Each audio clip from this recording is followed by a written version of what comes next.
Morning everybody, welcome to another round of coffee and questions. It's hotter than heck out here, so I won't be doing too much more coffee. It's Southern California. We're going to get way up into the 100 and something today with humidity. So it's still morning. It's roughly about 8:30 in the morning, and I'm already sweating up a storm in the garage. Anyway, what is today's topic going to be? A couple of videos ago, I explained to you that I bought the 11 amp Hercules from out at Harbor Freight, the angle grinder. Very powerful, very nice tool. So far, if I had to do it again, I would buy it again. I got it for 60 bucks. And then we went and we tried the Warrior cupped carbide carving disc, okay? And I compared that to a cut saw, which was much, much more expensive. And we did that in the last video. Now what we're going to talk about two different, carving chainsaw wheels. Is that what they call them? Let me see. Well, that's what it is. It's a chainsaw blade for an angle grinder. Now this one comes from King Arthur Tools. Let me show you. Okay, so let's see. Cuts in any direction. I thought that was wild. I thought they would only cut in one direction. It's got double saw teeth, easily resharpened, replaceable chains if you want to. You can just order the chain now that you bought this, and I guess they ship them to you. I haven't looked into that, but that's kind of nice to know. King Arthur Tools, so you can just buy the chain again. Okay. Cut PVC. That's not what I would do with it. I would think it would shatter it, and I didn't buy it for PVC. I bought it for wood. Let's see. It says you can cut hard rubber, all kinds of weird things with it. I bought it for wood. That's what we're going to talk about. So easily resharpened, replaceable blades, anti-kickback action. Okay, now I'm sure that this could be true. I don't believe anything's anti-kickback. Okay, keep both hands on this tool when you're using it, and I don't care what they tell you. I mean, a chainsaw on something that's spinning 11,000 or whatever plus RPMs, whatever it spins at, is a very dangerous tool. Very dangerous. So when I use any of this stuff where it gets this dangerous, I have gloves on, I have eye goggles, I have a dust mask, and it's your choice if you want to wear hearing protection. And I have, I got a decent pair of gloves. I mean, everybody's got gloves laying around. You want to protect yourself. This thing can screw you up bad, okay? So that's my thought on the anti-kickback comment. Let me keep reading. Cuts wood incredibly fast and clean. They let you know at the bottom if this is a little bit too big in diameter for you. They make what they call the Squire, which is a much smaller version of this. This is the Lancelot. Squire is a smaller version. So I didn't want the smaller version. This is the one that I got. Fits most angle grinders. Yeah, well, I'm going to hope so, because we're going to open it up, put it on, and we're going to try it here in a second. Let's see.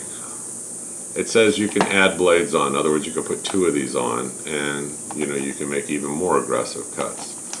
I just got the single blade for now. That's what I'm going to try, but it's nice to know if you wanted, you could put these on two of them. You could double it up.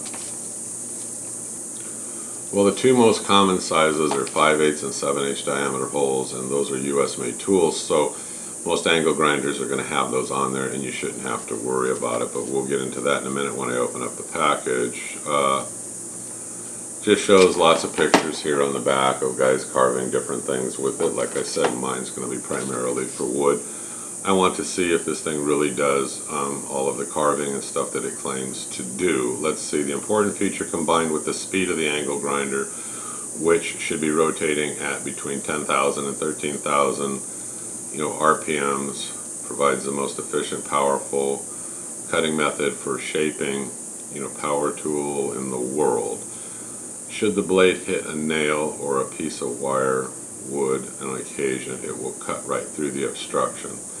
If not, the impact will cause the chain to stop while the disc rotates, giving the user a warning to stop the angle grinder immediately. This is a major safety feature, blah, blah, blah. Okay, so yes, that's true. I get my wood fairly clean, up as best I can. I don't want to hit a nail because let's say that you don't have any of the safety risks. You're going to ruin the blade on this thing. I am not an expert at sharpening chainsaw blades. If somebody knows a dummy-proof way, an easy way to do it, drop it in the comment below, let me know. I've even gotten a jig before off online where you've got to set up. It's a super pain in the butt thing. I mean, and then I got the files and all that, and I just never really got real good at it. Hopefully replacement chains are cheap. Okay, let's open this. Let's get right to it. Now, what I've told you before in the past, with these molded packages, I get people in at work that have hurt themselves severely. Get yourself a razor blade or a pair of scissors and be careful and open this thing up, okay, which is what I'm going to do right now. And out it comes. Right here. Get rid of the package.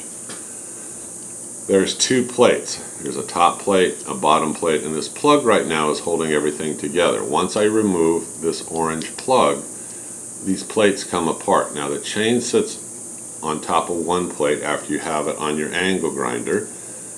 You put the chain, put the plate, and you tighten it down. You got to fiddle with it a little bit, I noticed, but that's all there is to this. And you'll see there's plenty of videos out there where, let me see if I can get this plug off. I'll show you real quick here before we start. There you go. Set the chain on there like that.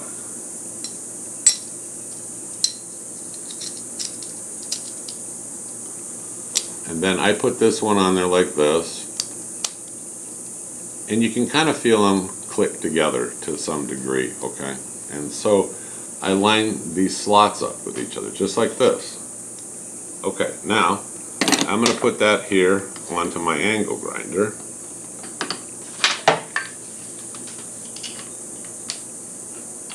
Okay, so on this particular angle grinder, this is the 11 amp at Harbor Freight, I removed the little spacer. Then I set the disc onto here, and then I went ahead and I put the retaining nut, or what do you want to call it, back on here. With these, I tighten them with the spanner wrench. I make sure the guard is on here, never take the guard off. Okay, this thing is dangerous flying around that fast. Never take it off, both hands on the grinder, use the spanner wrench, especially with this kind of a blade, and tighten it. Unplug it when you're playing around with this thing, because like I said, this is probably the most dangerous tool in your shop right now outside of a table saw if you have one. Blade is out in the open spinning. Dangerous. Alright, so safety goggles, like I said, the mask, hearing protection gloves, and a breathing mask. I mean, all the way around, all of these things, okay? If you're going to do this for any length of time, I'm not going to do that. We're just going to do a quick demonstration on this Lancelot. Let's see if it does what it says, okay? I'm going to hook it up. I'll be right over there, and let's take a shot at it.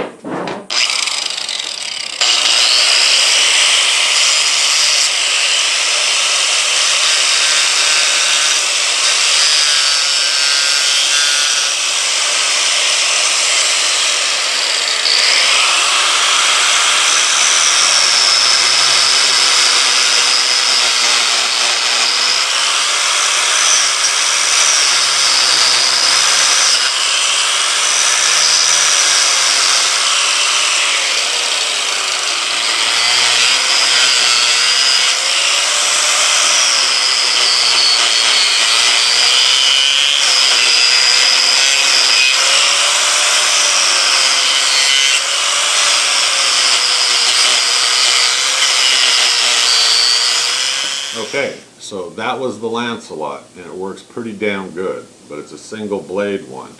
Now, this was cheaper, and I'll leave it in the link below, but what I also got when I was out at Harbor Freight, I wanted to try it. I wanted to see which one was going to work more. This one was closer to $30. It's the Warrior wood carving disc.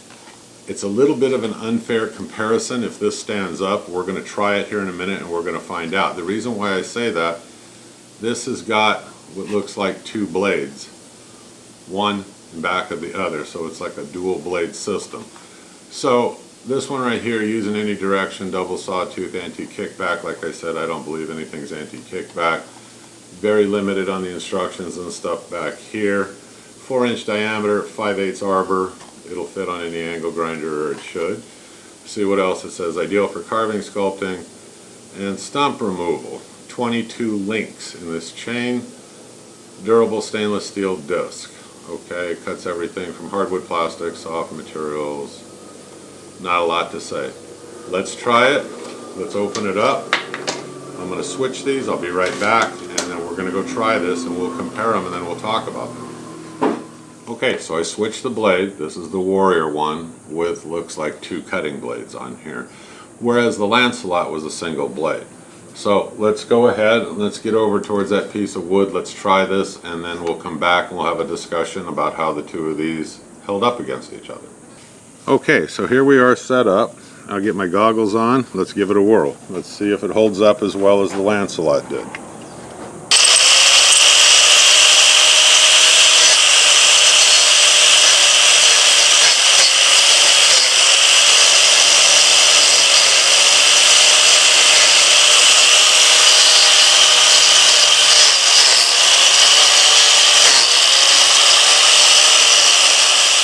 Okay folks, so I went ahead and I showed you both, and so which one do I prefer? I prefer the Lancelot. The other one is a little bit too aggressive. If you're cutting branches and stuff like that, I would tell you, hey, go ahead and spend the money, the 30 bucks, and get it. If you're doing carving and you're doing stuff like that, I'm going to stick with the single blade. I felt that I had much more control, and you do get kickback, by the way. I don't know if you saw it in the video, but it did kick. That's the reason why I said you keep both hands on this thing. So I'm going to be returning it. I don't care what they think. I'm returning it because it's just, it's junk to me. It's just not something I can use. It says it's for carving. I watched a couple YouTube videos where guys say, oh yeah, you know, hey, it works. And well, that's just because you bought it and you're trying to defend it. But the truth is, I find it to be a piece of crap compared to King Arthur tools. You know, the single, you know, cutting blade, you just have better control over everything, and I don't have the kickback and the problems that I did. I guess it depends on your use, but that was a fairly hard wood. I did want to try it on hard wood. So let me see, would it work better if it had variable speed? Yeah, I'm sure that it would. I don't have variable speed, so, you know, it's what I have, and it's, you know, and if you drop it, of course, you're going to ruin the cutters anyway. It'd be good if you learned a quick, easy method for sharpening the teeth on the chainsaw. There's only 22 teeth. Like, you know, on most of these, somewhere right around there, you could probably do it fairly quick. It throws off a lot of dust. In the case of these chainsaw blades, there's a lot of chips. It makes a huge mess. So make sure, like I said in the past videos, you do it outside. Never remove the guard. What happens when you have a crack in something, but you still want to go ahead and you want to complete the bowl? Use CA glue, thin. I'll drop a link below. I just go ahead and I soak the crack with it. A technique you can try is I put it on a paper towel and I wipe both sides of the crack and I let it set up. Then I turn around after a few seconds, because it sets instantly, and I start filling that crack. The reason why I put that first swipe layer on is it's a lot easier to sand, because if you've ever used CA glue, it comes through, you know, that glossiness comes right through almost any finish, and you'll see where you put it on unless you really sand the daylights out of it. So, little quick tip, I mean, just put a little barrier on there, then, you know, go ahead and fill it. Let it sit there and set up nice and hard. The crack will be fine, it won't continue. And you can continue smoothing out the bowl. You can also fill it with sawdust and then put CA glue over the top of it if the crack's big enough. And then when you sand it out, the crack doesn't totally disappear, but it blends in. It looks pretty good usually. You can also use coffee grounds. You can use different materials. They sell ground up turquoise, stuff like that, if you're having those kind of problems. So I hope that answered your question. So would I buy 2 Lancelots and add them together? No, probably not. I think the single blade is the better way to go for control and stuff, and it just seems to be able to make smooth, you know, contouring cuts. With the double blade, it was just like boom, boom, and it would just dig and it would grab and it would jerk. So it's more of an aggressive cut with the double blades. I think I'm going to stick with the single, but that's just my opinion. Other people might have better luck than I do, you know, with those double chains on there like that. Just not my luck. Like I said, I'm returning it. So anything else? Let's take a look. Okay, not a lot to say about this. I'm going to return this. I'll be back with you on the next project where we are going to make like a little pencil holder thing. And I'm going to use the Forstner bit technique I described to you, and I'm going to use those shaping discs. And let's see what we come up with. Let's see what it looks like. stay tuned. It'll be a quick tip, kind of a video when I do it. I won't make it long. You've already seen how I do it between Forstner bits, drill bits, and shapers. And so now I'll just show you a completed project except for the sanding and the finishing, and then let's just see how it turns out. So I'll see you on the next video. I'm the Home Handyman. I hope you click subscribe, follow me. I will see you folks again soon. Have a great day. Bye-bye.